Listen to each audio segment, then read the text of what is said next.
It's the Real News Network. I'm Sharmini Pires coming to you from Baltimore.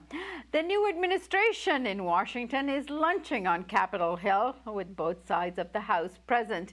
Many are waiting for the inaugural parade to take place, and most mainstream media is speculating over if the first couple is going to walk in this parade given the rain in Washington. But more importantly, there are thousands of people protesting the new Trump administration. Let's have a look.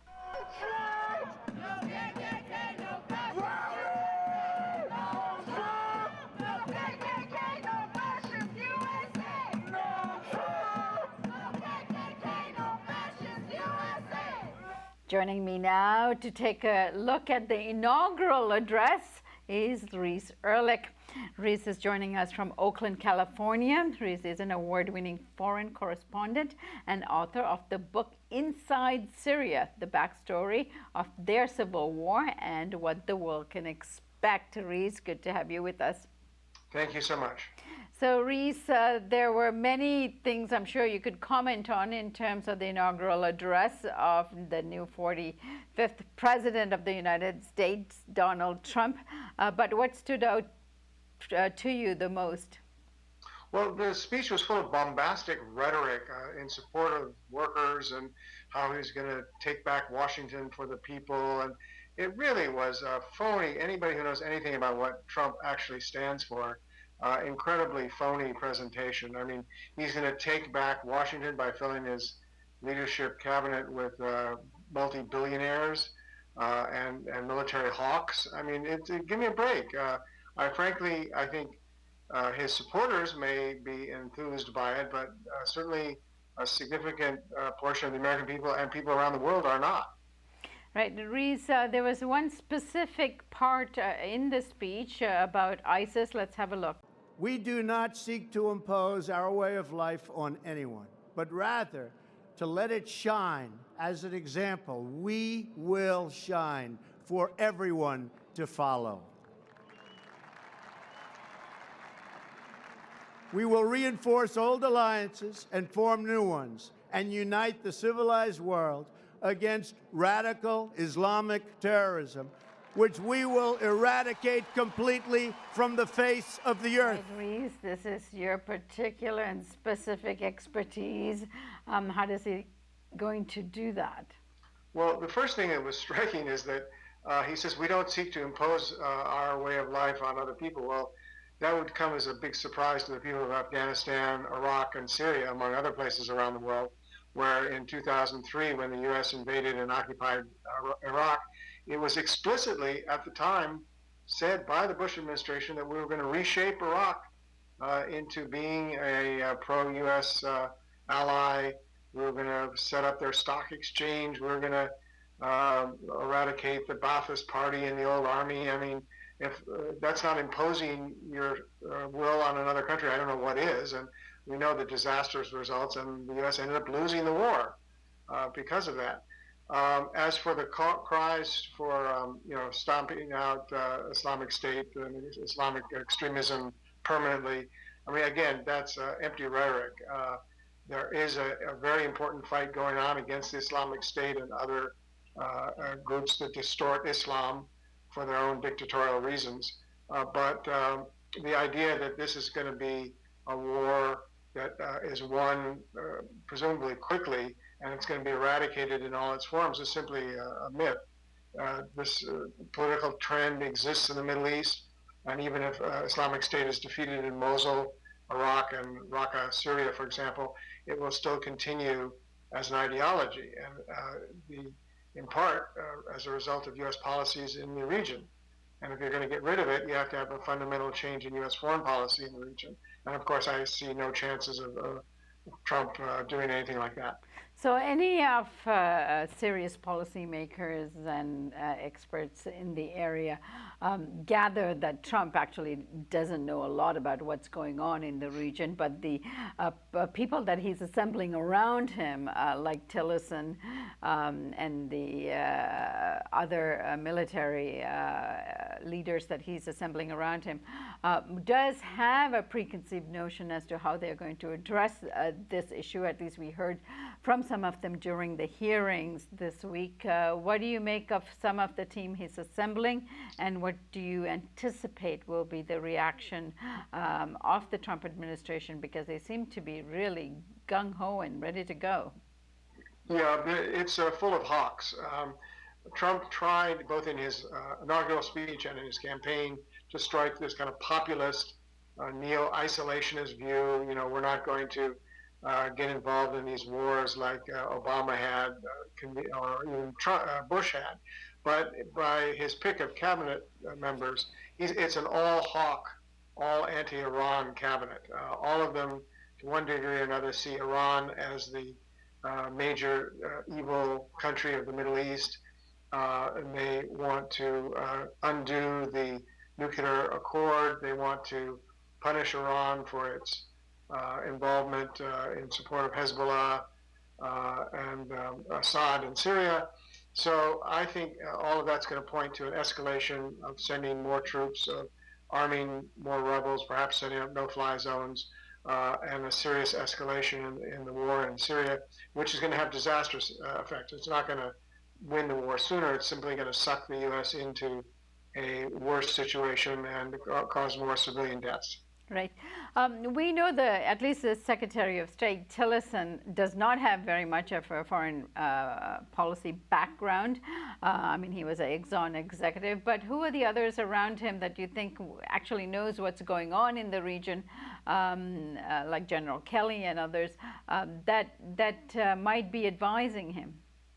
Well, first of all, don't undersell Tillerson. Although his professional background is strictly as an oil company executive, he's been involved in various think tanks in Washington and New York, where he's interacted on foreign policy issues. So he has a background, unfortunately a very bad one, and a very conservative one, but he's not ignorant of foreign affairs, shall we say. I think Mad Dog Mattis, the Secretary of Defense, and the whole national security team are quite conversant with the area. They've, in some cases, fought in Iraq, some of the generals. So again, I don't think the problem is a complete lack of knowledge. I think it's the content of what they're going to be proposing, which is going to be hawkish policies, more troops, more military solutions, which aren't going to work. Right, and how realistic is that position, at least in regard to Iran?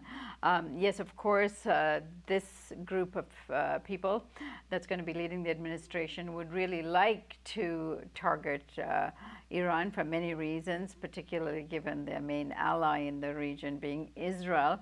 However, I mean, that's not going to be easily done, given that, you know, for example, a lot of people have been talking, and Trump himself has been saying that they might, that first order of business was to get rid of the Iran nuclear agreement. I mean, that's not possible for the U.S. to do that solely on their own, given it's been signed by P5+1. Yeah, yes, it's exactly right. The U.S. is going to have a problem reversing the Iran policies because it's not simply up to the U.S. The UN is involved, European countries, China, and Russia. And specifically, here's what I think is going to happen, because I've been following the debate within the Republican circles pretty closely on this. Trump said he was going to come in and he was going to rip up the treaty. Well, I don't think he'll do that. I think what they'll do is they'll find excuses to attack Iran, say, oh, it's got too much heavy water, or it's running too many centrifuges, or they'll find minor errors, or even simply make things up to try to justify the fact that Iran isn't living up to the treaty, and therefore justifying renewed or harsher U.S. sanctions. The problem with that tactic is that the Europeans aren't going to go along with it. The UN isn't going to go along with it. So the U.S. will be back to imposing unilateral sanctions on Iran, which have never been effective, or certainly as effective as the multilateral sanctions were a few years ago. So Trump, whatever his intentions are, is going to have a hard time implementing not only that, but some of his other foreign policy goals. The U.S. is a weakened empire. It doesn't have the ability to invade and occupy countries as it had done in the recent past. And so the options, while I think it's going to be very dangerous and harmful, the options are limited for Trump. All right, and Reese, I guess finally, the Trump administration is certainly have a great deal of current ties with Israel, and in fact, there was a lot of speculation that Netanyahu might even actually come for the inauguration, but Netanyahu politically is in a lot of hot water in Israel. His own presidency seems to be in question because he's tangled up in so many corruption scandals. But that aside, he's a prime minister. You said presidency. Oh, prime minister. But that aside, can you please sort of outline what you anticipate will happen in the next few weeks, months when it comes to relations with Israel, particularly given all of this talk about moving the embassy from Tel Aviv to Jerusalem and so forth? Yeah, I think one of the most dangerous policies that Trump is likely to implement is exactly around Israel. As you mentioned, the plan is to move the U.S. Embassy from Tel Aviv to Jerusalem. It would be the only major country in the world to do so. While symbolic, it's a very fraught issue as far as the Palestinians, the Arab world, and indeed much of the rest of the world is concerned. The question of the status of Jerusalem is up for negotiation. And to recognize, to move your embassy there is to say Jerusalem is the capital of Israel, presumably all of Jerusalem, including the areas that the Palestinians want to have as their national capital. I think the Palestinians will be increasingly angry. We've already seen various kinds of protests there, including violent attacks, unfortunately, against civilians, Israeli civilians, but the Palestinians are extremely frustrated, and I think we're going to see more of that. And I think it's going to be hard for the U.S. to forge alliances with other Arab countries, which it claims it wants to unite against, for example, the Islamic State or against Iran, if it takes such a blatant an open pro-Israel stand. Remember, Saudi Arabia, Egypt, and these other countries are very critical of Israel and its treatment of the Palestinians. So what would appear to be a solidarity with the tiny country of Israel fighting all of its under siege from its Arab neighbors is in fact going to backfire on the U.S. as other policies likely will.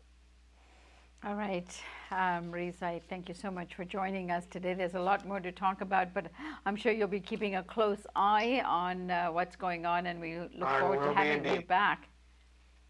Thank you so much. I'll be on my national book tour on the East Coast starting at the end of January.